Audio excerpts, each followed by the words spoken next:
بسم اللہ الرحمن الرحیم۔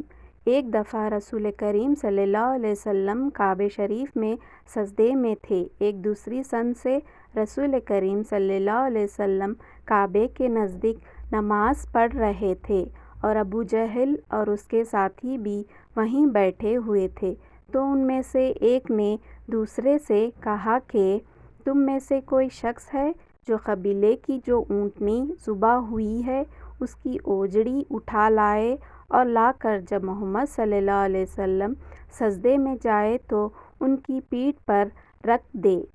یہ سن کر ان میں سے ایک سب سے زیادہ بدبخت آدمی اٹھا اور وہ اوجڑی لے کر آیا اور دیکھتا رہا۔ جب آپ نے سجدہ کیا تو اس نے اس اوجڑی کو آپ کے دونوں کندھوں کے درمیان رکھ دیا۔ عبداللہ بن مسعود کہتے ہیں یہ سب کچھ دیکھ رہا تھا مگر کچھ نہ کر سکتا تھا، کاش اس وقت مجھے روکنے کی طاقت ہوتی۔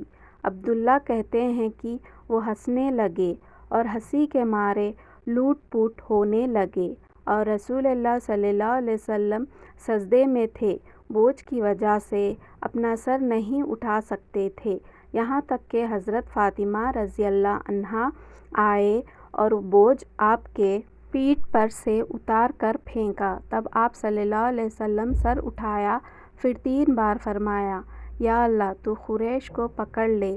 یہ بات ان کافروں پر بہت بھاری ہوئی کہ آپ صلی اللہ علیہ وسلم نے انہیں بددعا دی۔ عبداللہ کہتے ہیں کہ وہ سمجھتے تھے کہ اس شہر مکے میں جو دعا کی جائے وہ ضرور قبول ہوتی ہے۔